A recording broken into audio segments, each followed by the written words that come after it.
जय गुरुदेव। सच्चे साधक के लिए एक अंतरंग वार्ता के अगले ही सत्र में मैं Swami Vaishampayan art of living foundation से आप सबका बहुत बहुत स्वागत करता हूँ। आज का ज्ञान पत्र पढ़ लेंगे, फिर उस पर चर्चा भी होगी। यह ज्ञान पत्र 19 जुलाई 2001 उत्तरी अमेरिका आश्रम क्यूबेक कनाडा में दिया गया। शीर्षक है विश्राम का परम आनंद। विश्राम से भी आनंद प्राप्त होता है और कर्म से भी आनंद प्राप्त होता है। कर्म से मिला आनंद क्षणिक होता है, उससे थकान हो जाती है, जबकि विश्राम से मिला आनंद महान और शक्तिदायक होता है। इसलिए जिसने विश्राम यानी समाधि के आनंद का स्वाद चखा है, उसके लिए कर्म का आनंद बहुत तुच्छ है। हम जो भी कर्म कर रहे हैं, इसी के लिए कर रहे हैं ताकि गहरा विश्राम मिल सके।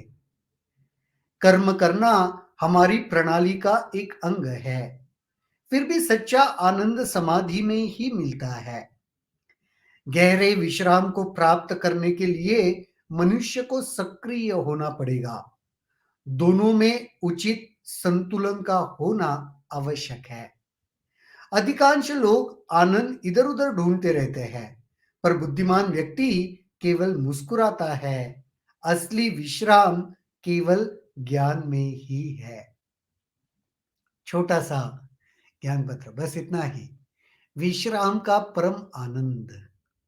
कितना सुंदर गुरुदेव कह रहे हैं कि आनंद कर्म में भी है और विश्राम में भी है।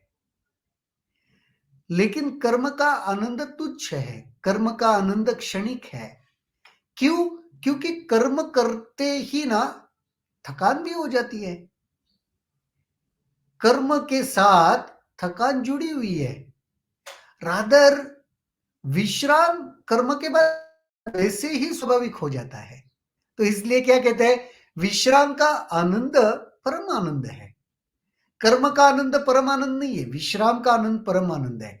और सबसे बेस्ट विश्राम किसमें मिलता है? ध्यान में, समाधि में। काफी बार लोगों को यह लगता है कि ध्यान यानी कुछ करना। लोग मुझे पूछते हैं, स्वामी जी ध्यान में क्या करें, बहुत डिफिकल्ट लगता है। ध्यान यानी कहीं पर एकाग्र होकर रखना पड़ता है क्या मन को? नहीं। ध्यान यानी कुछ करना नहीं, इवन एकाग्रता भी ध्यान नहीं है। रादर एकाग्रता को खोना ध्यान है। Meditation is not concentration, rather it is deconcentration. Concentration will be the result of meditation. एकाग्रता आपकी जरूर बढ़ेगी ध्यान करने से, लेकिन एकाग्र होना ध्यान नहीं है। फिर क्या है? विश्राम करना ध्यान है। और परम विश्राम में परम आनंद है। कर्म में जैसे आनंद है, ऐसे नहीं कह रहे गुरुदेव। कर्म करने के लिए मना नहीं कर रहे, कर्म में भी आनंद है, कर्म करना ही पड़ेगा। लेकिन विश्राम का जो गहन समाधि का जो आनंद है ना, वह परम आनंद है, ये कह रहे हैं। विश्राम से भी आनंद प्राप्त होता है और कर्म से भी आनंद प्राप्त होता है। कर्म से मिला आनंद क्षणिक होता है, उससे थकान हो जाती है। कोई भी कर्म करने से, कोई अचीवमेंट से भी तो खुशी मिलती है ना।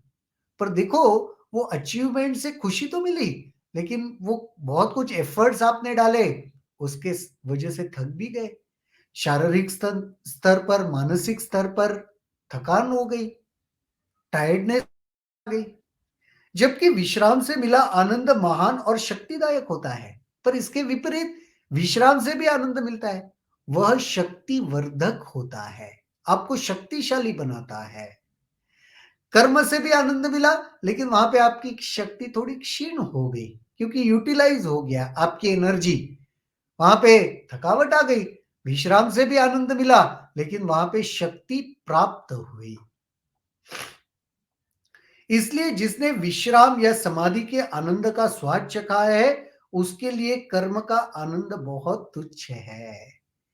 इसलिए जिसने विश्राम का यानी समाधि का आनंद चखा है ना, उस कंपैरिजन में कर्म के साथ भी जो आनंद मिला ना, वो बहुत मामूली है, बहुत तुच्छ है।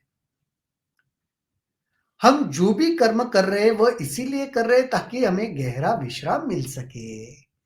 सारे कर्मों का वो डेस्टिनेशन क्या है, चाहत क्या है, उससे आप प्राप्त क्या करना चाहते हो? विश्राम।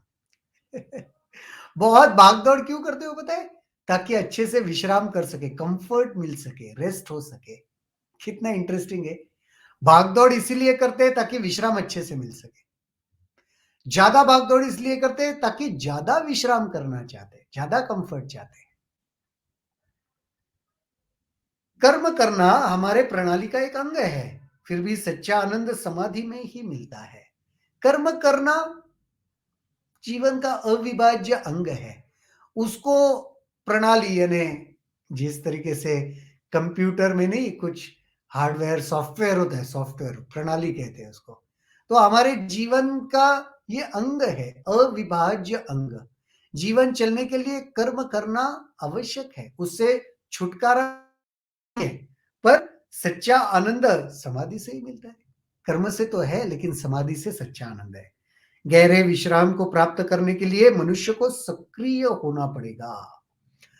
गहरा विश्राम अगर चाहते हो, बगैर कर्म किए, बगैर सक्रिय हुए, तुम्हें लगता है विश्राम कर पाओगे?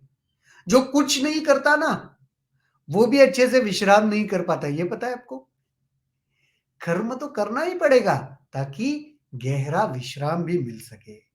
दोनों में उचित संतुलन होना आवश्यक है। दोनों चाहिए। कोई भी ऐसे कॉन्सेप्ट नहीं बनाना, अरे गुरुजी तो कह रहे हैं विश्राम में ही सच्चा आनंद है, क्यों कर्म करूं? नहीं नहीं नहीं नहीं, जीवन में अच्छा कर्म करोगे तो ही अच्छा विश्राम मिलता है। पर ये जान लो, सच्चा आनंद, परमानंद विश्राम में है। विश्राम का मतलब भी लेटे रहना नहीं, समाधि की बात हो रही है, ध्यान की बात हो रही है। अधिकांश लोग आनंद इधर-उधर ढूँढते रहते हैं, परंतु बुद्धिमान व्यक्ति केवल मुस्कुराते हैं, वो जानते हैं असली विश्राम केवल ज्ञान में ही है। अधिकांश लोग, कॉमनली लोग ना उस खुशी को, आनंद को इधर-उधर ढूँढते रहते हैं। यहाँ मिलेगा, वहाँ मिलेगा। लेकिन बुद्धिमान लोग सिर्फ मुस्कुराते हैं, क्योंकि वो जानते हैं इधर-उधर जाने की आवश्यकता नहीं है। आनंद को ढूंढने के लिए वह सच्चा आनंद ज्ञान में ही है। जब ज्ञान में मैं प्रस्थापित रहूंगा तो मैं आनंदित ही रहूंगा। बहुत सुंदर छोटा सा ज्ञान पत्र जिसमें गुरुदेव ने यह हमें समझाया, विश्राम में ही परम आनंद है। समाधि में जो आनंद मिलता है, ध्यान में जो आनंद मिलता है, उसके सामने कर्म में जो आनंद मिलता है वह बहुत मामूली है। पर इसका मतलब ये भी नहीं कि हम कर्म नहीं करेंगे। जीवन का अविभाज्य घटक, अविभाज्य अंग है, कर्म करना ही पड़ेगा। हाँ, अध्यात्म कभी भी निष्क्रिय होना नहीं सिखाता। कर्म करना पड़ेगा, वो जो है वो करना ही पड़ेगा, उससे छुटकारा नहीं है। और वो अच्छे से करोगे तो गहन विश्राम भी मिलेगा। लेकिन यहाँ पे जो आनंद की, परमानंद की बात हो रही है, वह कहते हैं ध्यान में, समाधि में ही परमानंद मिलता है। ठीक है? तो आज के लिए यहीं पर रुकेंगे। इससे जुड़े हुए कुछ भी प्रश्न अगर आपके मन में है तो ज़रूर उसे कमेंट सेक्शन में लिखना, उस पर हम चर्चा करेंगे। और आज यहीं पर रुकते हैं। कल दोबारा मुलाकात होगी इसी जगह, इसी समय, किसी नए विषय के साथ। तब तक के लिए शुभ रात्रि, जय गुरुदेव।